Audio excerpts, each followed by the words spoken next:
Hello, my name is Danielle Freeman-Jefferson, and this is my synthesis, precedence, and conceptualization for the new science building gathering area.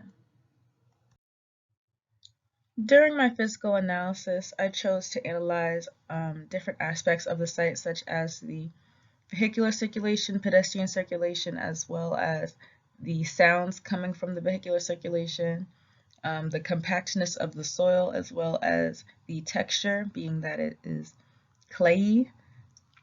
I was also able to kind of chart the vegetation that's existing on the site right now, as well as the potential flooding areas and the areas that do currently flood on the site.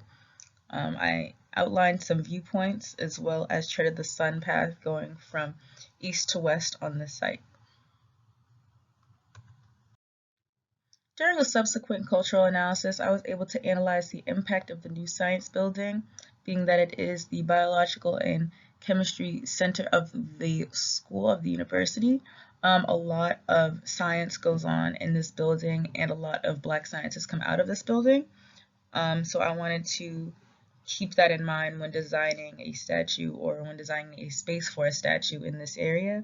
I also analyzed Carver Hall, being that it is the center of design,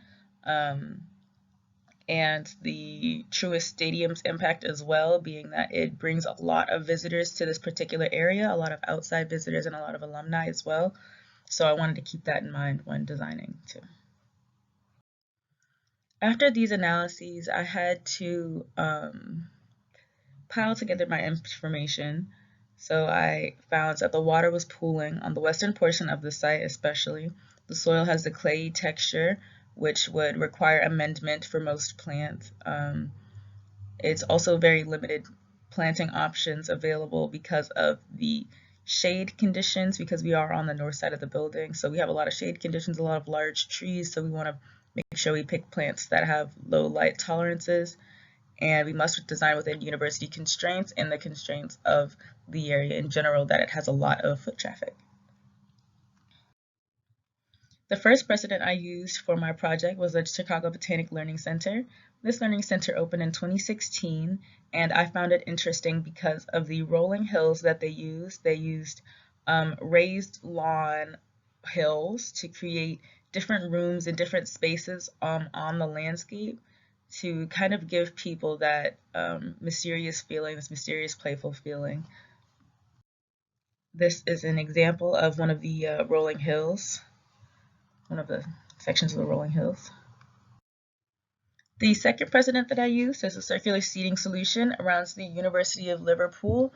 I wanted to use these especially in my breakout portion of the designs. I have little breakout rooms that is intended for faculty, students, university organizations, and alumni organizations to use in any circumstance. And this kind of seating is really important because it facilitates conversation, it facilitates human connection, but it also has that, a good amount of space in between. So we're not underneath each other, but this is one of the precedents I use to inform my design. The final precedent I used is MIT's Sustainability Garden. This hive garden has around 40 unique varieties of plants, and it supports the local ecology.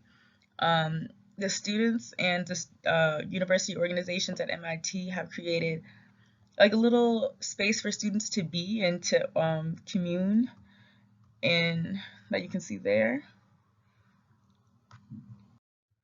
This is what the hive area looks like without extra riffraff going around, but basically it's a smaller scale design that's easier to maintain, that can be maintained by students, which is my intention. And it's frankly beautiful to look at. I think there's a lot of educational opportunities here as well in terms of, the middle college and sciences and tours and things like that. I think that would be pretty neat. This concept is my first concept, and it's more circular than some of my other ones. The bike racks are even circular. The bike rack spaces at the bottom of the site are circular. I kind of avoided putting any plants near the science building, and this design kind of just has a large pollinator garden juxtaposed by the large lawn space.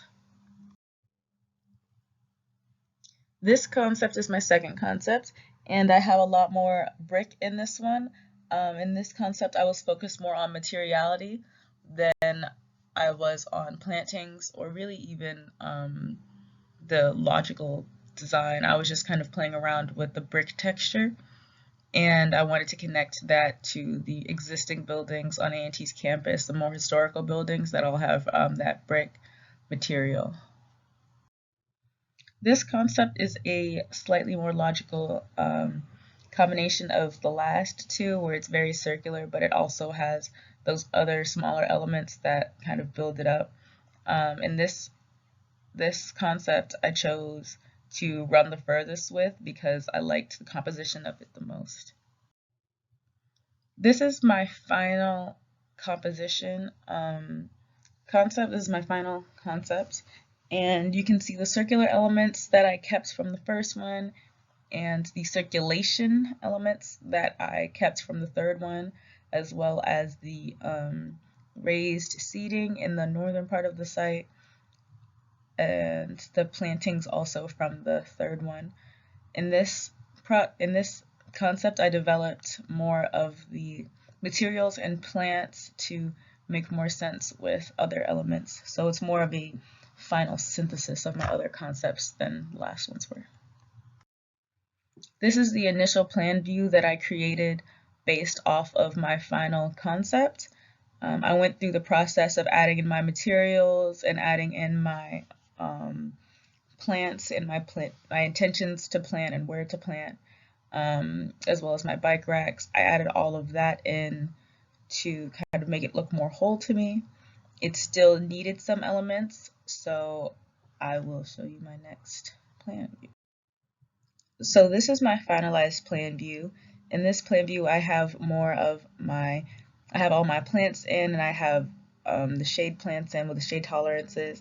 I also have my little concrete COVID pads, little sitting pads that are stippled in the lawn as well as in the mulch next to the pathway. I made the pathways wider as well as put in the bricks for the gathering areas and the breakout rooms. Yes, I have my bike racks and my existing vegetation as well as the raised lawn seating, just kind of like. This is one of my perspectives taken from the northernmost part of the site. Here you can see my plant materials, as well as my brick paving. This is my second perspective. In this perspective, you can see the statue that I would like the students to commission. I feel like for the statue to be representative of the new science building, it should be chosen by the students and faculty of the new science building.